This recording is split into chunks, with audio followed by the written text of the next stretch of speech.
साथ बदलते भारत की शान।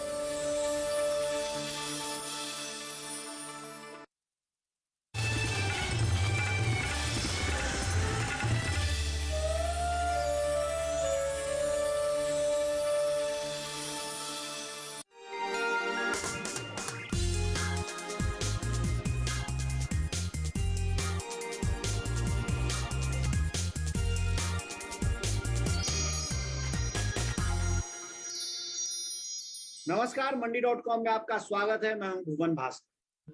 मंडी.com में आज हम बात करने जा रहे हैं किसान उत्पादक संगठनों। वैसे तो किसान उत्पादक संगठनों की बात हम पहले भी इस कार्यक्रम में करते रहे हैं, लेकिन अब तक की हमारी जो चर्चा रही है, जो तमाम आयाम रहे हैं जिस पे हमने चर्चा की है, वो आम तौर पे किसान उत्पादक संगठनों के लिए अवसर, चुनौतियां, उनके कारोबार और उनके गठन से जुड़े रहे हैं। लेकिन आज की हमारी चर्चा थोड़ी अलग है, थोड़ी विशेष है, इसलिए कि आज हम ये समझेंगे या समझने की कोशिश करेंगे कि एक सफल और मुनाफा कमाने वाले एफपीओ को खड़ा करने के लिए, उस मॉडल को सस्टेनेबल यानी टिकाऊ बनाने के लिए किस तरह के लिंकेजेस मौजूद हैं और किस तरह उनका फायदा एफपीओ उठा सकते हैं। इस पूरी जो चर्चा होगी उसमें हमारे साथ है जो खास मेहमान हमने जोड़ा है, उनसे आपका परिचय करा देते हैं। हमारे साथ डॉक्टर पी चंद्रशेखर जुड़ रहे हैं, जो हैदराबाद से जुड़ रहे हैं, और doctor P Chandrashekhar national institute of agriculture extension management यानी मैनेज के डायरेक्टर जनरल। डॉक्टर साहब, बहुत बहुत स्वागत है आपका।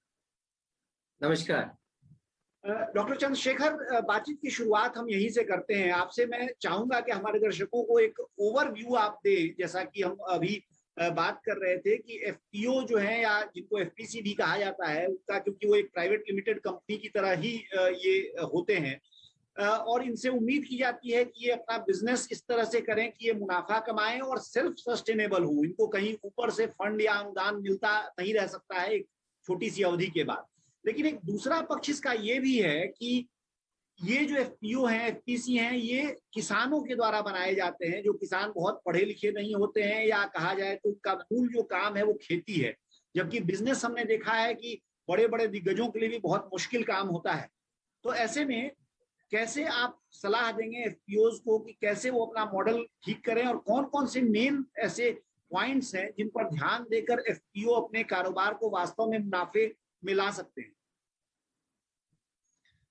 ये फार्मर प्रोड्यूसर ऑर्गेनाइजेशन का कॉन्सेप्ट क्या है, ये बहुत इंपॉर्टेंट है, क्योंकि किसान अकेला प्रोडक्शन कर सकता है बट प्रोसेसिंग मार्केटिंग तो नहीं कर सकता है, बहुत मुश्किल है। इसलिए किसान इकट्ठा होके एक फार्मर प्रोड्यूसर्स ऑर्गेनाइजेशन का रूप में रजिस्टर कर सकता है। कंपनी एक्ट में हो सकता है, कोऑपरेटिव एक्ट में हो सकता है। गवर्नमेंट इसको बहुत बेनिफिट भी डिक्लेयर किया है। ये इसका उपयोग करके ये फार्मर्स प्रोड्यूसर्स ऑर्गेनाइजेशन एस्टैब्लिश करना है। सिर्फ आप अग्री वैल्यू चेन देखिए, इसमें हमको सीड चाहिए, सीड कंपनी का जरूरत है, फर्टिलाइजर चाहिए, पेस्टिसाइड चाहिए, और वाटर मैनेजमेंट के लिए कोई अग्री बिजनेस कंपनी का सहायता चाहिए। Processing marketing agree business companies और ट्रेडर्स बहुत एक्टिव है।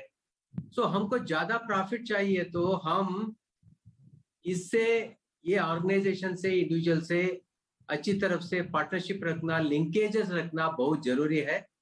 अग्री वैल्यू चेन में हम अकेला नहीं आइसोलेशन में रह सकता है। पार्टनरशिप और लिंकेज बहुत इंपॉर्टेंट है। इसलिए वो टेक्नोलॉजी हो, वो क्रेडिट हो, वो इंफ्रास्ट्रक्चर हो, स्किल हो, मार्केटिंग हो, ये linkages successful farmers producers organisations के लिए बहुत जरूरी है।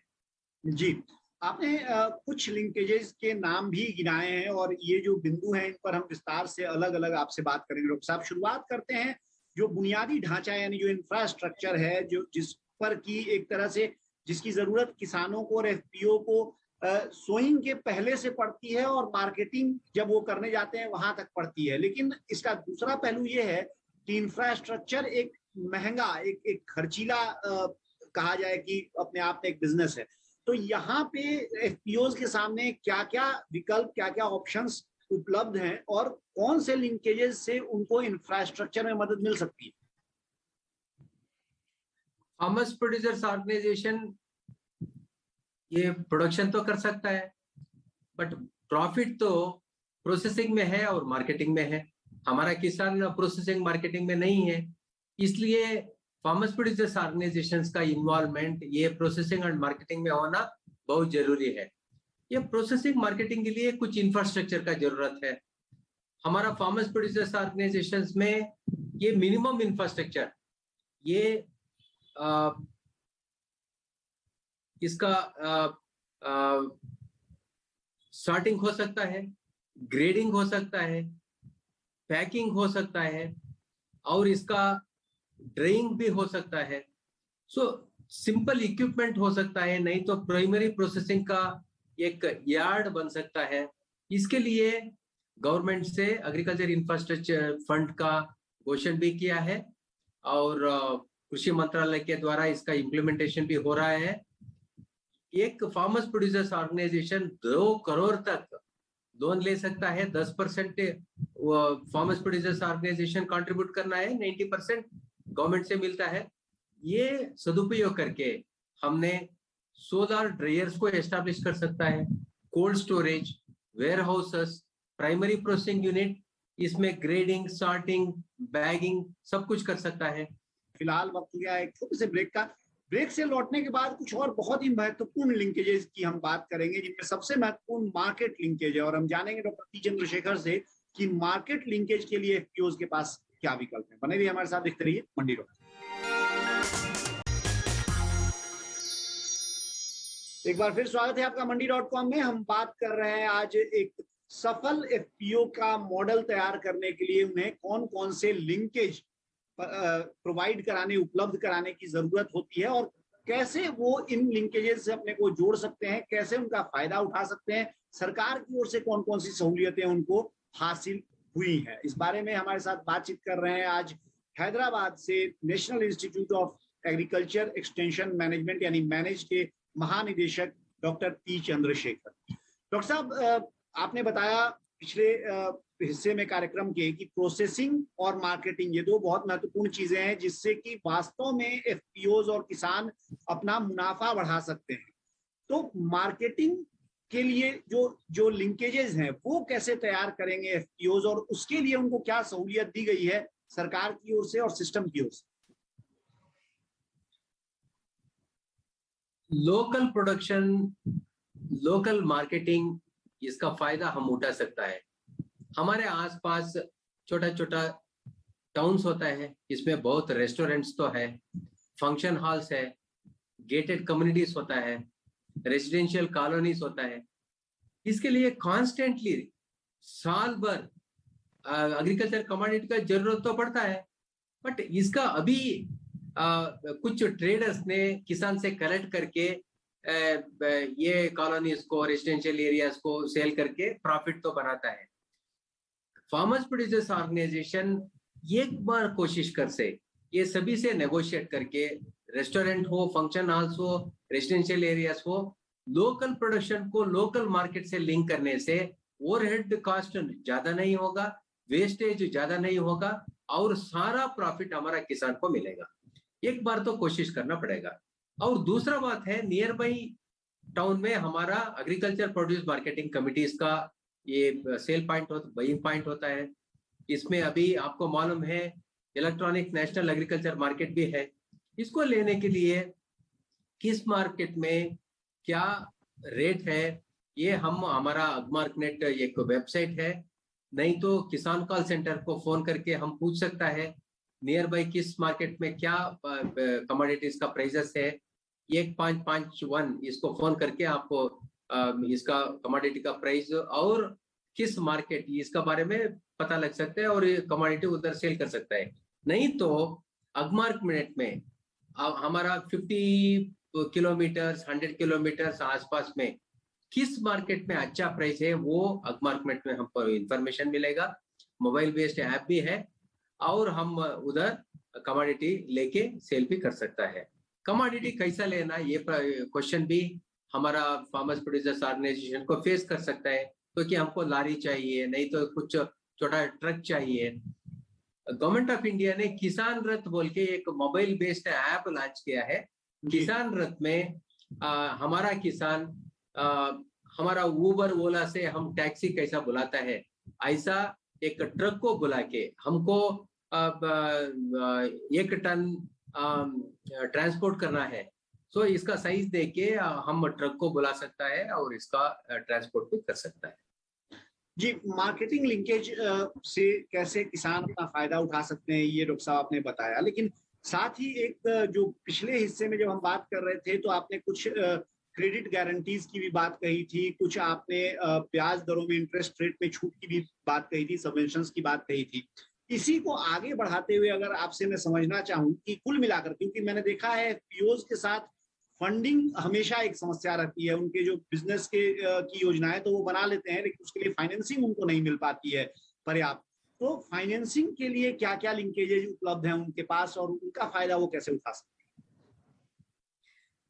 एग्रीकल्चर में फार्मर्स प्रोड्यूसर्स ऑर्गेनाइजेशन को for example agriculture infrastructure fund का फायदा उठाना है। ये एग्रीकल्चर इंफ्रास्ट्रक्चर फंड का एक पोर्टल है। ये पोर्टल में प्राइमरली हमने मॉडल डिटेल प्रोजेक्ट प्रिपेयर करके इस पे सबमिट करना है। यही प्रॉब्लम है, स्टेज है। किसान को ये प्रोजेक्ट कैसा प्रिपेयर करना ये बहुत मुश्किल है। एक एडवांटेज है एग्रीकल्चर इंफ्रास्ट्रक्चर फंड का पोर्टल में मॉडल प्रोजेक्ट्स है। ये मॉडल प्रोजेक्ट्स हमने डाउनलोड करके हमारा रिक्वायरमेंट क्या है वो कुछ फिगर्स मॉडिफाई करके फिर उधर सबमिट कर सकता है। और बैंक में एग्रीकल्चर इंफ्रास्ट्रक्चर फंड में एक अच्छा प्रोजेक्ट प्रिपेयर करने के लिए स्टेट लेवल पर प्रोजेक्ट मॉनिटरिंग यूनिट भी है। एग्रीकल्चर डिपार्टमेंट, हॉर्टिकल्चर डिपार्टमेंट का सहायता लेके ये प्रोजेक्ट को मॉडिफाई करके सबमिट कर सकता है, नहीं तो नया प्रोजेक्ट भी प्रिपेयर करके सबमिट कर सकता है। और बैंक को कांटेक्ट करने से बैंक एग्रीकल्चर डेवलपमेंट ऑफिसर्स भी इसके बारे में हमको गाइड करेगा। जी डॉक्टर साहब, टेक्नोलॉजी एक बहुत ही महत्वपूर्ण आयाम के तौर पे उभरी है खेती में खास तौर से, और जब हम बात कर रहे हैं बड़े पैमाने पर आधुनिक खेती की, तो वहां पर अब तो ड्रोन की खेती भी होने लगी है और उसके अलावा जो मशीनीकरण है वो भी बढ़ रहा है। ऐसे में एफपीओज जो हैं वो एक्सटेंशन सेंटर के तौर पे निश्चित तौर पे वो यूज करते ही हैं ऑपरेटर्स का और टेक्नोलॉजी का, लेकिन और कौन कौन से उनके पास विकल्प उपलब्ध हैं और टेक्नोलॉजी के लिहाज से कहां से लिंकेज वे कर सकते हैं? बहुत सरल सोर्स है किसान कॉल सेंटर 1551 को मोबाइल से, लैंडलाइन से 24 hours for toll free number है। फार्मर्स प्रोड्यूसर्स ऑर्गेनाइजेशन से कहीं प्रश्न पूछ सकता है, ये सीड का बारे में, फर्टिलाइजर का बारे में, पेस्टिसाइड का बारे में, नहीं तो नियर बाय मार्केट का बारे में, गवर्नमेंट का डेवलपमेंटल प्रोग्राम्स क्या है, किसान को क्या बेनिफिट मिलेगा, ये सारा इंफॉर्मेशन किसान कॉल सेंटर को फोन करके हम इंफॉर्मेशन ले सकता है। नहीं तो लोकली एग्रीकल्चर डिपार्टमेंट का, हॉर्टिकल्चर, एनिमल हस्बेंड्री, फिशरीज का डेवलपमेंट ऑफिशियल्स भी होता है और ऑफिशियल्स के साथ हम बातचीत करके इसका बारे में इंफॉर्मेशन ले सकता है। बहुत इंपॉर्टेंट सोर्स है डिस्ट्रिक्ट लेवल पर। कृषि विज्ञान केंद्र में साइंटिस्ट होता है, उधर बहुत टेक्नोलॉजी, ये पर्टिकुलर डिस्ट्रिक्ट को क्या क्या टेक्नोलॉजी चाहिए वो टेक्नोलॉजी के बारे में 100% इंफॉर्मेशन हमको कृषि विज्ञान केंद्र में मिलेगा। और एग्रीकल्चर टेक्नोलॉजी मैनेजमेंट एजेंसीज, इसको बहुत पॉपुलरली आत्मा बोलता है, आत्मा डिपार्टमेंट, आत्मा ऑफिशियल्स को भी हम कांटेक्ट करके इंफॉर्मेशन ले सकता है। जी डॉक्टर साहब, ये चर्चा हमारी जारी रहेगी। फिलहाल वक्त हुआ एक छोटे से ब्रेक का। ब्रेक से लौटने के बाद कुछ और लिंकेजेज की हम बात करेंगे और साथ ही एफपीओ से जुड़े कुछ और बिंदुओं पर डॉक्टर पी चंद्रशेखर से उनकी राय जानेंगे। बने रहिए हमारे साथ, देखते रहिए मंडी डॉट।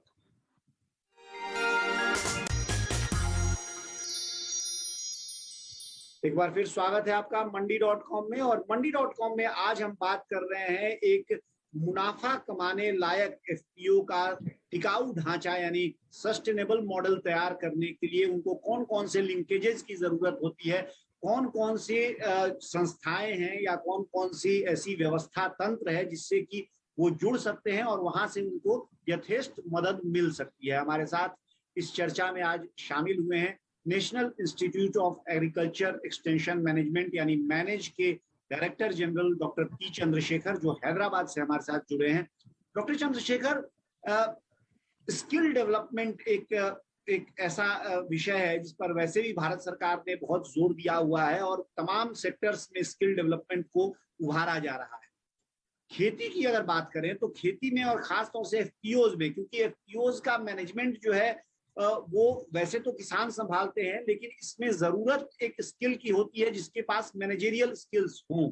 तो इन स्किल को डेवलपमेंट देने के लिए, डेवलप करने के लिए किस तरह के लिंकेजेज हैं और कोई भी एफपीओ कैसे अपने जो अधिकारी हैं, सीईओ हैं या दूसरे जो बोर्ड के सदस्य हैं, उनकी योग्यता को कैसे बढ़ा सकते हैं, कार्य क्षमता को कैसे विस्तार दे सकते हैं?